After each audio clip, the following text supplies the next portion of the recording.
जय हिंद। I hope you all are doing great. आपकी पढ़ाई भी अच्छी चल रही है, तो आपकी पढ़ाई को और भी अच्छा बनाने के लिए आज मैं आपको चैप्टर पढ़ाऊंगा इलेक्ट्रिसिटी।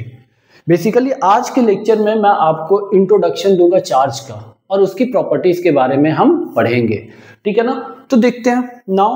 सबसे पहले मैं इंट्रोडक्शन की बात करूं तो बेसिकली आज मैं आपको बताऊंगा चार्ज की कहानी, मतलब कि चार्ज का कॉन्सेप्ट या चार्ज आया कहां से, कैसे। तो बेंजामिन फ्रैंकलिन ने क्या करा था, एक प्रैक्टिकल डेमोस्ट्रेट करा था। विद दैट प्रैक्टिकल डेमोस्ट्रेशन उन्होंने पॉजिटिव चार्ज और नेगेटिव चार्ज के बारे में बताया था। तो उस प्रैक्टिकल डेमोस्ट्रेशन की कहानी को देखते हैं। उन्होंने सिल्क लिया और इसके साथ ग्लास रॉड और फर लिया और प्लास्टिक रॉड, ठीक है ना। प्लास्टिक रॉड को मैं PR से लिख रहा हूं और ग्लास रॉड को मैं GR से लिख रहा हूं, ठीक है। और ऐसा सेट ऑफ एक्सपेरिमेंट उन्होंने एक और लिया, मतलब जितना सिल्क ये था उतना ही सिल्क ये था और ये अगेन ग्लास रॉड। फिर से उन्होंने फर लिया और प्लास्टिक रॉड, मतलब दो सेट ऑफ एक्सपेरिमेंट उन्होंने लिया। अब उन्होंने करा क्या, ये सिल्क और ये ग्लास रॉड को आपस में रब करा, ठीक है। सिल्क, सपोज मान लो ये सिल्क है और ये ग्लास रॉड है, इनको आपस में क्या करा, रब करा। सेम उसी तरीके से फर और प्लास्टिक रॉड को रब करा। ऐसे ऐसे दोनों को रब करा और दोनों को रब करने के बाद उन्होंने क्या करा, यहां से ग्लास रॉड उठाया और यहां से ग्लास रॉड उठाया। क्या उठाया, ग्लास रॉड। और ग्लास रॉड को जब उन्होंने पास लाया ना दोनों ग्लास रॉड को, तो देखा गया क्या कि ये दोनों एक दूसरे को रिपेल किए। ये दोनों जैसे पास लाए ये एक दूसरे से दूर गए। देन आफ्टर दैट क्या किया गया, फिर से प्लास्टिक रॉड और प्लास्टिक रॉड, इन दोनों को पास लाया गया। तो प्लास्टिक रॉड और प्लास्टिक रॉड भी देखा गया कि ये एक दूसरे से दूर चले गए, मतलब दे रिपेल ईच अदर। फिर क्या किया गया, फिर से ग्लास रॉड को उठाया गया और इस बारी प्लास्टिक रॉड को उठाया गया, मतलब दोनों अलग अलग। तो ये देखा गया कि ये एक दूसरे को क्या किए, अट्रैक्ट कर लिए। मतलब क्या हुआ, यहां पे अट्रैक्शन हुआ, इन दोनों केसेस में रिपल्सन हुआ। तो उन्होंने सोचा कि यार दो कॉन्सेप्ट होंगे, क्योंकि एक कॉन्सेप्ट होता तो हर बारी रिपेल करता या हर बारी अट्रैक्ट करता। तो initially they given the charge that silk को नेगेटिव बताया उन्होंने और ग्लास रॉड को पॉजिटिव बताया। फर को उन्होंने पॉजिटिव बताया और प्लास्टिक रॉड को उन्होंने नेगेटिव बताया। क्लियर है मेरी बात। उन्होंने क्या करा, सिल्क को नेगेटिव और ग्लास रॉड को पॉजिटिव, फर को पॉजिटिव और प्लास्टिक रॉड को नेगेटिव, ये बताया उन्होंने। मतलब पॉजिटिव चार्ज और नेगेटिव चार्ज की कहानी शुरू हो गई। तो देखा गया क्या, ग्लास रॉड और ग्लास रॉड, देखो ग्लास रॉड पे मैंने क्या लिखा, पॉजिटिव चार्ज। तो पॉजिटिव चार्ज, दोनों पॉजिटिव चार्ज के बीच में क्या हुई, रिपल्सन हुई। मतलब चार्ज दो तरीके के हो गए, क्योंकि दो यहां पे अलग अलग फिनोमेना देखने को मिला। प्लास्टिक रॉड नेगेटिव, ये plastic rod negative, again they repel each other. फिर से ग्लास रॉड पॉजिटिव और प्लास्टिक रॉड नेगेटिव, मतलब नेगेटिव पॉजिटिव, ये दोनों अट्रैक्ट कर रहे हैं। मतलब ये एक्सपेरिमेंट से ये पता चल चुका था कि हमारे पास दो तरीके के चार्ज होते हैं। कौन कौन से चार्ज होते हैं, पॉजिटिव एंड नेगेटिव। दूसरा ये पता चल चुका था कि पॉजिटिव पॉजिटिव मतलब लाइक चार्ज के बीच में रिपल्सन होता, नेगेटिव नेगेटिव लाइक चार्ज के बीच में रिपल्सन होता, और अनलाइक चार्ज के बीच में क्या होता, अट्रैक्शन होता। मतलब कंक्लूजन अगर मैं बोलूं, कंक्लूजन इस एक्सपेरिमेंट का क्या कंक्लूजन निकला, तो फर्स्ट कंक्लूजन निकला that there are two types of charge. ठीक है, कौन कौन सा, positive charge and negative charge, ठीक है। सेकेंड कंक्लूजन क्या, दो तरीके के चार्ज पॉजिटिव और नेगेटिव। सेकेंड कंक्लूजन क्या ड्रॉ किया गया, सेकेंड कंक्लूजन ये ड्रॉ किया गया कि like charges repel each other, है ना, like charges repel each other और unlike charges attract each other. तो मैं लिख सकता हूं क्या, like charge repel each other and unlike charge attract each other। यहां से ये बातें निकल के आई, मतलब कंक्लूजन 2 पॉइंट्स मिले हमें। 2 तरीके के चार्ज होते हैं, पॉजिटिव एंड नेगेटिव, और अगर दोनों एक जैसे तो उनके बीच में रिपल्सन होगा, और दोनों अगर अपोजिट नेचर के तो उनके बीच में क्या होगा, अट्रैक्शन होगा। तो these are the introduction of charge, की चार्ज की कॉन्सेप्ट कहाँ से बिल्ड हुई, ठीक है ना, और किस तरीके से पॉजिटिव चार्ज और नेगेटिव चार्ज की कहानी बनी। ठीक है, देख लो, लिख लो, लिख लिया, चलो ठीक है। अब देखो ये पॉजिटिव चार्ज और नेगेटिव चार्ज, समझना मेरी बात को, मैं आगे इसको यूज करूंगा। पॉजिटिव चार्ज और नेगेटिव चार्ज, ये जो मैं बोल रहा हूं ना, after the discovery of electron, ठीक है ना, जब जे थॉमसन ने इलेक्ट्रॉन की डिस्कवरी की, तो फिर लेटर ऑन धीरे धीरे बात पता ये लगा कि जो पॉजिटिव चार्ज है और नेगेटिव चार्ज है, ये इलेक्ट्रॉन और प्रोटॉन है। मतलब क्या, सुनना, इनिशियली जब कॉन्सेप्ट आया था positive charge and negative charge का, तो टाइप्स ऑफ चार्जेस कौन कौन से थे, पॉजिटिव चार्ज और दूसरा नेगेटिव चार्ज। दो तरीके के, 2 टाइप्स के चार्जेस थे, 2 टाइप्स के चार्ज थे, पॉजिटिव चार्ज और नेगेटिव चार्ज। इनिशियली क्या बोला गया था, इनिशियली जब चार्ज की कॉन्सेप्ट आई थी तो बोला जाता था कौन मूव करता है, positive charge, positive charge will move, ठीक है ना, एक बॉडी से दूसरे बॉडी या व्हाटएवर कहीं से भी मूव कर रहा है वो पॉजिटिव चार्ज मूव करेगा।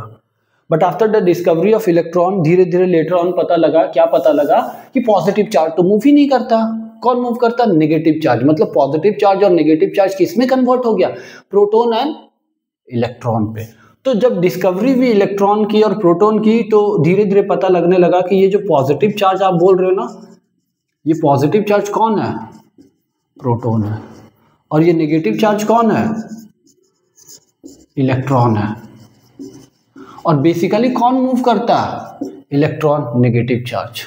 ठीक है, तो स्टार्टिंग में कॉन्सेप्ट क्या चलती आती थी कि पॉजिटिव चार्ज मूव कर रहा है, बट धीरे धीरे पता लगा कि पॉजिटिव नहीं, इलेक्ट्रॉन मूव करता है, मतलब नेगेटिव चार्ज मूव करता है। ठीक है, तो इसके बेसिस पे हम देखेंगे कुछ बातें को। यहां तक लिख लो, देख लो, समझ लो, ये बहुत इंपॉर्टेंट पॉइंट बोला अभी मैं। आगे चैप्टर में आप देखोगे, करंट जब मैं बताऊंगा ना, तो वहां पे ये सारी चीजें यूज होंगी। चलो लिख लिया, पॉजिटिव चार्ज और नेगेटिव चार्ज। पॉजिटिव चार्ज कौन है, प्रोटॉन है, नेगेटिव चार्ज कौन है, इलेक्ट्रॉन है। क्लियर है ना। चलो मैं ये चार्ज चार्ज बार बार बोल रहा हूं कि ये चार्ज चार्ज चार्ज, तो चार्ज है क्या। ठीक है, तो सबसे पहले मैं चार्ज की डेफिनेशन देता हूं, ये इलेक्ट्रिक चार्ज की डेफिनेशन, कि ये इलेक्ट्रिक चार्ज है क्यों। देखते हैं इलेक्ट्रिक चार्ज की डेफिनेशन। इलेक्ट्रिक चार्ज, जिसे कैपिटल क्यू या स्मॉल क्यू से हम लिखते हैं। ठीक है ना, तो देखो इलेक्ट्रिक चार्ज को डेफिनेशन को मैं लिखता हूं फिर समझाता हूं। Electric charge is defined as the intrinsic property of fundamental particle due to which it produce electric and magnetic effects. ठीक है, मैंने डेफिनेशन क्या लिखा, electric charge is defined as intrinsic. Intrinsic का मतलब क्या होता है, नेचुरल। ठीक है ना, natural property of fundamental particle. Fundamental particle का मतलब होता है कि सबसे छोटा पार्टिकल जो इंडिपेंडेंटली एग्जिस्ट कर जाए, इलेक्ट्रॉन। ठीक है, due to which it produces electric field and magnetic field. Charge क्या है, चार्ज एक प्रॉपर्टी है फंडामेंटल पार्टिकल के, जिसके वजह से वो इलेक्ट्रिक फील्ड और मैग्नेटिक फील्ड प्रोड्यूस करता है। ठीक है, this is the definition of electric charge. अब देखो फिजिक्स में आपको मालूम है कि कोई भी फिजिकल क्वांटिटी है तो उसकी यूनिट होनी ही है। तो आपने पढ़ रखा हमेशा एसआई यूनिट और सीजीएस यूनिट। तो एसआई यूनिट की मैं सबसे पहले बात करता हूं। एसआई यूनिट of चार्ज, और वो होता है कूलम, जिसे हम कैपिटल सी से लिखते हैं। और सीजीएस यूनिट क्या होती है? सीजीएस यूनिट होती है ESU, जिसे बोलते हैं इलेक्ट्रोस्टैटिक यूनिट ऑफ चार्ज, और स्टैट कूलम, ठीक है ना। ESU और स्टैट कूलम। ESU का फुल फॉर्म क्या होता है? Electrostatic unit of charge. अब इन दोनों में कुछ रिलेशन होगा, जैसे लेंथ की SI यूनिट क्या होती है? मीटर होती है, और लेंथ की सीजीएस यूनिट क्या होती है? सेंटीमीटर। तो सेंटीमीटर और मीटर में रिलेशन है, सेम उसी तरीके से इन दोनों में रिलेशन है। That is 1 coulomb is equal to 3 into 10 to the power 9 ESU। एक कूलम में कितने ESU होते हैं? तो 3 into 10 to the power 9 ESU होते हैं। तो this is basic definition of electric charge और उसकी यूनिट। याद रखोगे, कहीं पे भी C लिखा हुआ है मतलब वो क्या है? कूलम है, चार्ज की यूनिट है। क्लियर है? ये हो गया आपका इलेक्ट्रिक चार्ज का डेफिनेशन। अब मैं बात करने जा रहा हूं चार्जिंग ऑफ मैक्रो बॉडी की, ठीक है। ये इलेक्ट्रिक चार्ज बोल रहा हूं, तो ये चार्ज कैसे करते किसी बॉडी को? तो मैंने बोला that is charging of macro body. तो ये कैसे किसी बॉडी को चार्ज करेंगे, ठीक है ना। बेसिकली चार्ज करने का 3 मेथड होता है, जो बाय रबिंग, हम किसी बॉडी को, 2 बॉडी को रब करें तो वो चार्ज होगा, या एक कंडक्टिंग बॉडी दूसरे कंडक्टिंग बॉडी को कनेक्ट कर दे, और थर्ड होता है बाय इंडक्शन। तो ये 3 प्रोसेस होते हैं जिसके वजह से क्या होता है? बॉडी को हम चार्ज करते हैं, ठीक है। पढ़ोगे हायर स्टैंडर्ड में, अभी आपको नीड नहीं है। तो देखो चार्जिंग ऑफ मैक्रो बॉडी, ठीक है। मैक्रो बॉडी का मतलब बड़े बॉडी। किसी भी बड़े बॉडी को, सपोज हमारे पास कोई बॉडी है, इसको चार्ज करना है, तो देखो सबसे पहली बात, कोई भी बॉडी, जैसे आपकी बॉडी और मेरी बॉडी, ये चार्ज है या नहीं है? ये सबसे पहले मेरे को बताओ, आपकी बॉडी चार्ज बॉडी है या नहीं है? बताओ। देखो आपकी बॉडी के अंदर चार्ज है, बट ओवरऑल बॉडी क्या है? न्यूट्रल है। जितने पॉजिटिव चार्ज है उतने नेगेटिव चार्ज है, मतलब बॉडी ओवरऑल कैसा है? न्यूट्रल है। तो बॉडी को हमें चार्ज करना है, तो कैसे करेंगे? तो देखो, या मैंने क्या बोला कि इससे या तो इलेक्ट्रॉन निकाल दो, या इस बॉडी में इलेक्ट्रॉन को दे दो, तो बॉडी को हम चार्ज कर सकते हैं। रबिंग से होता क्या? यही तो होता है कि एक बॉडी से दूसरे बॉडी में हम इलेक्ट्रॉन को ट्रांसफर कर देते हैं, मतलब एक बॉडी किसी बॉडी से निकाल लिए, या किसी बॉडी को हमने दे दिया। क्लियर है ना? कौन सा बॉडी लेगा, कौन सा बॉडी देगा, that depends upon the electron affinity, ठीक है ना। तो देखो वो सब अभी रहने तो, अभी आपके लिए नहीं है वो, बस इतना समझो कि किसी बॉडी से हमने इलेक्ट्रॉन को निकाला, तो इस बॉडी में इलेक्ट्रॉन की कमी होगी और बॉडी चार्ज हो जाएगा। इस बॉडी में हमने इलेक्ट्रॉन को दिया तो इलेक्ट्रॉन ज्यादा होगा, ये बॉडी अगेन चार्ज हो जाएगा। तो थोड़ी सी बात को समझना, ठीक है। कोई बॉडी है, मान लो इसमें जितने प्रोटॉन है या पॉजिटिव चार्ज है, जितने पॉजिटिव चार्ज है उतने नेगेटिव चार्ज है, तो ये ओवरऑल न्यूट्रल है।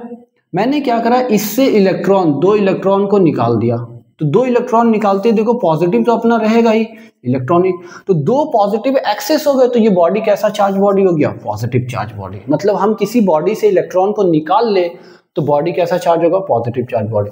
सपोज ये जस्ट मैं एग्जांपल दे रहा हूं, कोई बॉडी के पास पॉजिटिव भी थे और नेगेटिव भी था, मतलब बॉडी जितना पॉजिटिव चार्ज जो इफेक्ट क्रिएट कर रहा था, नेगेटिव उसका उल्टा इफेक्ट क्रिएट करके न्यूट्रल कर दे रहा था, बॉडी न्यूट्रल था। मैंने क्या करा, इस बॉडी के ऊपर 2 नेगेटिव इलेक्ट्रॉन दिया, मतलब मैंने बोला था कि नेगेटिव चार्ज इलेक्ट्रॉन ही मूव करता है, तो मैंने जैसे इसको इलेक्ट्रॉन दिया 2, तो पॉजिटिव तो अपने जगह पे रहेगा, इलेक्ट्रॉन क्या होगा? बढ़ गया ना, तो ये बॉडी अगेन क्या हो जाएगा? नेगेटिव, क्योंकि 3 पॉजिटिव 3 नेगेटिव को कैंसिल कर पाएगा, अभी भी 2 नेगेटिव वहां पे एक्सेस है, तो ये बॉडी कैसा चार्ज बॉडी हो गया? नेगेटिव चार्ज बॉडी हो गया। क्लियर है? चार्जिंग ऑफ माइक्रो बॉडी, कैसे हम किसी बॉडी को चार्ज करेंगे? रब करके। तो रब करने से होता क्या? इलेक्ट्रॉन निकलता है या कोई बॉडी इलेक्ट्रॉन गेन करता है, जिसमें इलेक्ट्रॉन निकली तो इलेक्ट्रॉन की डेफिशिएंसी हो गई, नेगेटिव चार्ज की डेफिशिएंसी हो गई, तो बॉडी कैसा हो गया? पॉजिटिव। कमी हो गई ना नेगेटिव की, और जिस बॉडी में नेगेटिव ज्यादा आ गया उस बॉडी को क्या बोलेंगे? नेगेटिवली चार्ज बॉडी बोलेंगे। क्लियर है? This is the method of charging. तो अब देखो मेथड ऑफ चार्जिंग की, this is charging of macro body. Now अब मैं बात करता हूं, इसको लिखता हूं, ठीक है ना, एक वर्ड में लिख देता हूं कि किसी बॉडी को अगर चार्ज करना है, चार्जिंग ऑफ मैक्रो बॉडी का डेफिनेशन क्या होगा उसकी नीड नहीं है, बट फिर भी मैं बोल देता हूं, ठीक है। एक्सेस और deficiency of electron on a body is equal to charge on micro body. किसी बॉडी में एक्सेस है इलेक्ट्रॉन या डिफिशियंसी है इलेक्ट्रॉन उस बॉडी पे, तो वो बॉडी कैसा होगा, चार्ज होगा, ठीक है। तो positive charge body, when body have deficiency of electron, then body become positive charge। अगर बॉडी में इलेक्ट्रॉन की कमी हो जाए, डिफिशियंसी हो जाए, तो बॉडी कैसा हो जाएगा, पॉजिटिव चार्ज हो जाएगा। Second point, when body have excess of electron, then body become negative charge। जब बॉडी के पास क्या हो जाए, एक्सेस इलेक्ट्रॉन हो जाए, ज्यादा इलेक्ट्रॉन हो जाए, तो बॉडी कैसा चार्ज होगा, नेगेटिव चार्ज। जब कमी हो इलेक्ट्रॉन की तो पॉजिटिव चार्ज। समझ आई बात कि किसी बॉडी को हमें चार्ज करना है तो हम उससे इलेक्ट्रॉन निकाल लेंगे या इलेक्ट्रॉन उसे दे देंगे। लिख लो इसे, चलो ठीक है, आई होप लिख लिया होगा।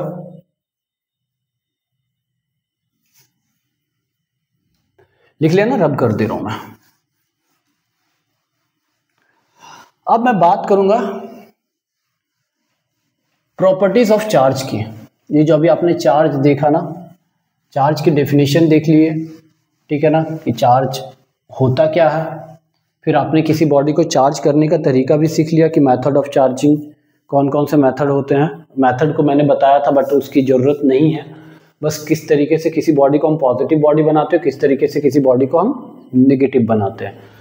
तो अब मैं बात करने जा रहा हूँ that properties of charge.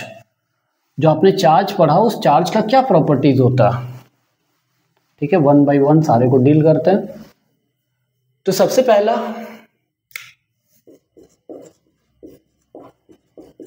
Properties of charge. Charge की क्या प्रॉपर्टी होती है, तो सबसे पहला प्रॉपर्टी होता है that like charge repel each other and unlike charge attract each other. अगर दो पॉजिटिव है तो वो एक दूसरे को रिपेल करेंगे, दो नेगेटिव है तो वो एक दूसरे को रिपेल करेंगे, एक पॉजिटिव एक नेगेटिव है तो ये एक दूसरे को क्या करेगा, अट्रैक्ट करेगा। This is first property. Second property है ना, दो लाइक चार्जेस है, मैंने बोला क्या, दो लाइक एक जैसा चार्ज है तो वो एक दूसरे को रिपेल कर देगा, दूर भेज देगा, ठीक है ना। बट दो अलग अलग नेचर के हैं तो वो एक दूसरे को क्या करेगा, अट्रैक्ट कर लेगा। Second, charge is scalar quantity.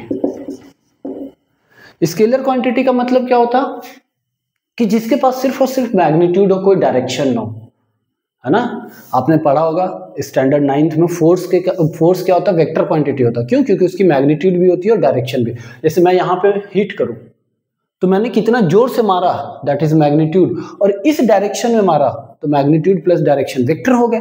और जिसके पास सिर्फ और सिर्फ मैग्नीट्यूड है, जैसे मास 5 kg, 10 kg, 20 kg, देखो ये मैग्नीट्यूड को बता रहा और किसी चीज को नहीं बता रहा, ठीक है ना। तो वो सेम उसी तरीके से चार्ज भी क्या बताता, सिर्फ और सिर्फ मैग्नीट्यूड को बताता, डायरेक्शन को नहीं बताता। इसीलिए चार्ज कैसा क्वांटिटी है, स्केलर क्वांटिटी। क्लियर है। थर्ड,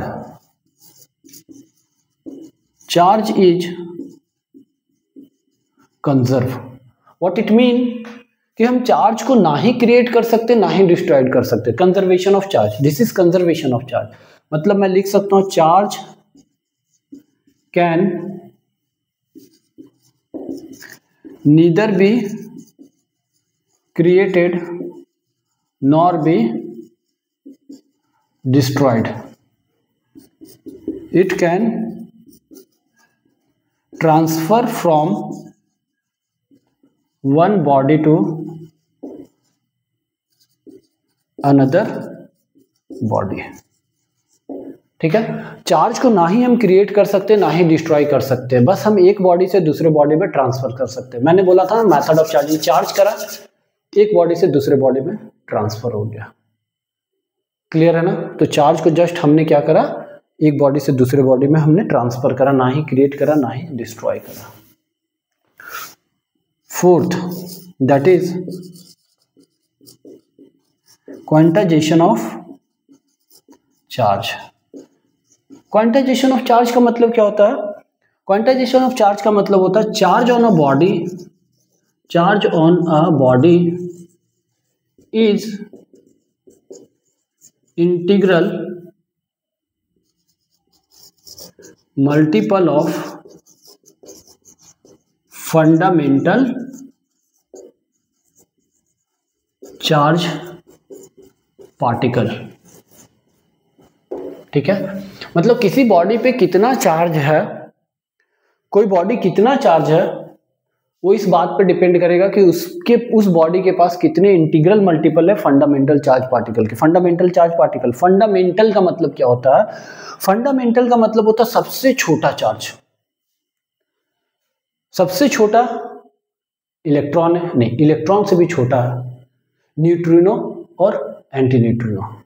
ठीक है ना, इलेक्ट्रॉन से भी छोटा है न्यूट्रिनो और एंटी न्यूट्रिनो। बहुत ही छोटे समय के लिए फॉर्म करता, बट वो इंडिपेंडेंटली एग्जिस्ट नहीं करता, वो इंडिपेंडेंटली एग्जिस्ट नहीं करता।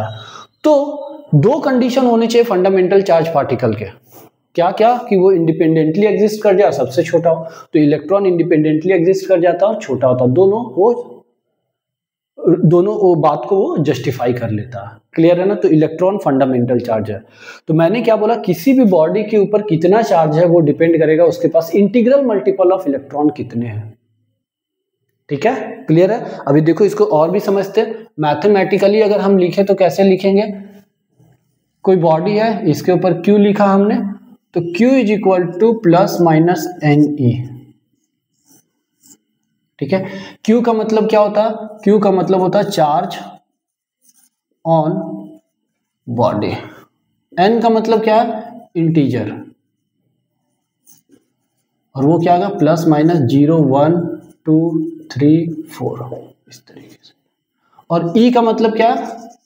Charge of electron. कोई बता सकता मेरे को इलेक्ट्रॉन की चार्ज की वैल्यू क्या होती है? ये याद रखना होगा। Electron is negative charge, this is minus 1.602 into 10 to the power minus 19। Charge है ना, तो यूनिट क्या होगा? कूलम। क्लियर है? अब देखो, किसी भी बॉडी पास कितना चार्ज है वो किस बात पे डिपेंड करेगा? कि उसके इलेक्ट्रॉन पे इंटीग्रल मल्टीपल होनी चाहिए। ऐसा ना हो कि किसी बॉडी के पास एक इलेक्ट्रॉन की जगह पे वो 1.5 इलेक्ट्रॉन हो, मतलब इलेक्ट्रॉन को हम ब्रेक नहीं कर सकते। वो हमेशा इंटीजर के फॉर्म में होने चाहिए। कभी भी हम ब्रेक करके आधा इलेक्ट्रॉन, 1.5 इलेक्ट्रॉन, 3.5 इलेक्ट्रॉन नहीं कर सकते। हम तो किसी बॉडी से निकालेंगे तो या तो 1 इलेक्ट्रॉन निकालेंगे, या 2 इलेक्ट्रॉन निकालेंगे, या 10 इलेक्ट्रॉन निकालेंगे, या 100 इलेक्ट्रॉन निकालेंगे। कभी भी ऐसा नहीं होगा 99.5 इलेक्ट्रॉन निकाल दिए। फ्रैक्शन में पॉसिबल है ही नहीं। अब अगर क्लास में हो, क्लास से मेरे को निकालना, तो क्या करूंगा? मैं किसी एक को पकड़ के निकालूंगा। ऐसा थोड़ी होगा कि आधे को निकाल दिया, आधा बॉडी बाहर है आधा बॉडी अंदर है, नहीं है ना। या किसी क्लासरूम में किसी को अलाउ कर रहा है, किसी ने परमिशन दिया कि अंदर आ जाओ, तो मैं क्या बोलूं कि नहीं सिर्फ सर लाओ, पूरी बॉडी आएगा। सेम उसी तरीके से किसी बॉडी से हम या तो पूरा इलेक्ट्रॉन निकालेंगे या तो पूरा इलेक्ट्रॉन देंगे, कभी भी फ्रैक्शन के फॉर्म में नहीं होगा। ठीक है, 2 क्वेश्चन करते, 2 क्वेश्चन से चीजें आसान हो जाएगी। क्लियर है? ये मैंने प्रॉपर्टीज ऑफ चार्ज लिखे, 2 क्वेश्चन करते हैं, दोनों क्वेश्चन से बात हमारी ये समझ आ जाएगी। हटा रहा हूं मैं इसे। देखो एक क्वेश्चन देखो, is it possible to charge a body 6.4 into 10 to the power 2 coulomb? If yes, how? Question ये है। क्वेश्चन क्या बोल रखा है? किसी बॉडी को हमें चार्ज करना, कितना करना है? 6.4 into 10 to the power 2 coulomb. अगर चार्ज करना है तो ये करना पॉसिबल है इतना या नहीं? अगर है तो कैसे? तो देखो सॉल्यूशन देखते हैं। क्वेश्चन समझ गए ना? किसी बॉडी को कितना चार्ज करना? 6.4। अच्छा याद रखना, यहाँ पे प्लस नहीं दे रखा ना माइनस दे रखा। ठीक है। अगर कुछ नहीं दिया होता तो ये क्या होता, प्लस होता। मतलब किसी बॉडी के पास चार्ज कितना है, 6.4 इंटू 10⁻²⁰ कूलम। प्लस कोई बॉडी पॉजिटिव चार्ज बन गया, कब बनेगा, जब उस पर इलेक्ट्रॉन की डिफिशियंसी हो जाए, मतलब आपने उसको इलेक्ट्रॉन निकाल लिया, मतलब इस बॉडी से हमें इलेक्ट्रॉन को निकालना है। अब कितने इलेक्ट्रॉन निकालने हैं वही हमें कैलकुलेट करना, कि चार्ज करना पॉसिबल है। अगर हमने इलेक्ट्रॉन जो निकाला वो आ जाए इंटीजर के फॉर्म में, फ्रैक्शन नहीं आना चाहिए। तो अगर इंटीजर के फॉर्म में आ गया मतलब हाँ चार्ज करना पॉसिबल है, अगर नहीं आया तो चार्ज करना पॉसिबल नहीं है। तो चेक करते हैं, Q is equal to plus minus n e, यही लिखा था मैंने, तो यहां से मैं लिख सकता हूं plus minus n is equal to Q by, नीचे आ गया। Q की वैल्यू कितनी दे रखी, 6.4 इंटू 10⁻², और E की वैल्यू कितनी होती है, -1.6 इंटू 10⁻⁻19।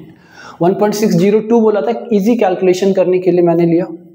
अब यहां से क्या आ जाएगा, ये कैंसिल होगा 4 टाइम्स में, तो ये हो जाएगा -4 इंटू 10⁻², और ये पावर ऊपर जाएगा तो 10⁻+19, तो ये कितना हो जाएगा, -4 इंटू 10⁻21। देखो ये नंबर कभी भी नेगेटिव हो ही नहीं सकता, तो नेगेटिव को पॉजिटिव करने के लिए हम ये नेगेटिव लेंगे और पहले से नेगेटिव, ये नेगेटिव नेगेटिव पॉजिटिव यहाँ हट जाएगा, ये नेगेटिव, तो क्या बन जाएगा positive. n is equal to 4 into 10⁻21।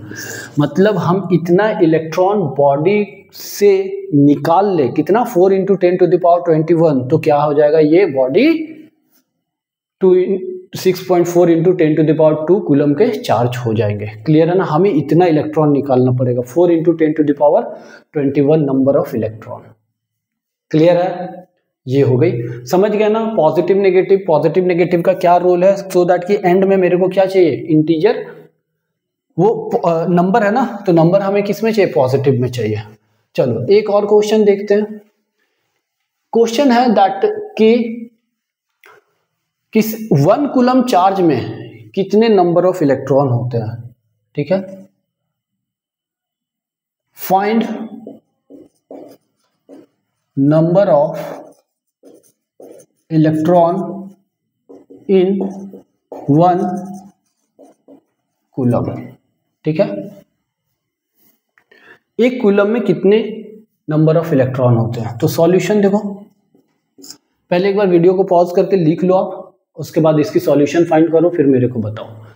तो देखो चार्ज कितना है, 1 कूलम, अगेन वही पॉजिटिव है, मतलब मेरे को इलेक्ट्रॉन निकालना होगा।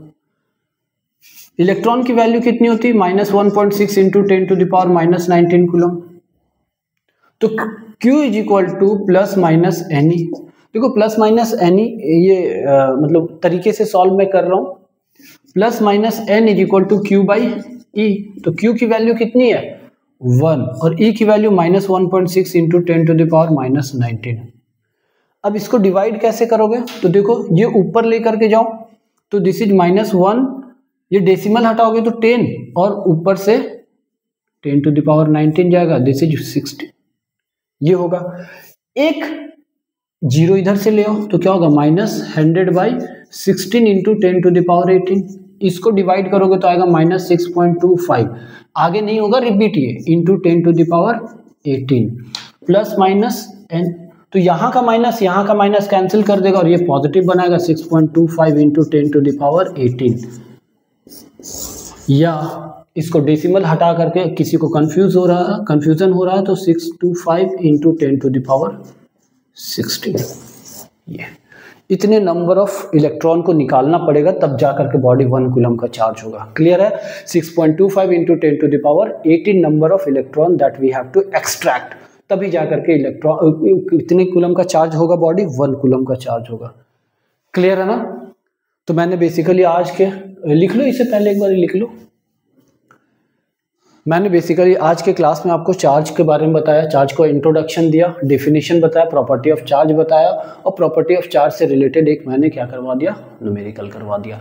अब आपकी रिस्पॉन्सिबिलिटी इस चीज़ों को फिर से वापस रिपीट करने का, वापस देखने का।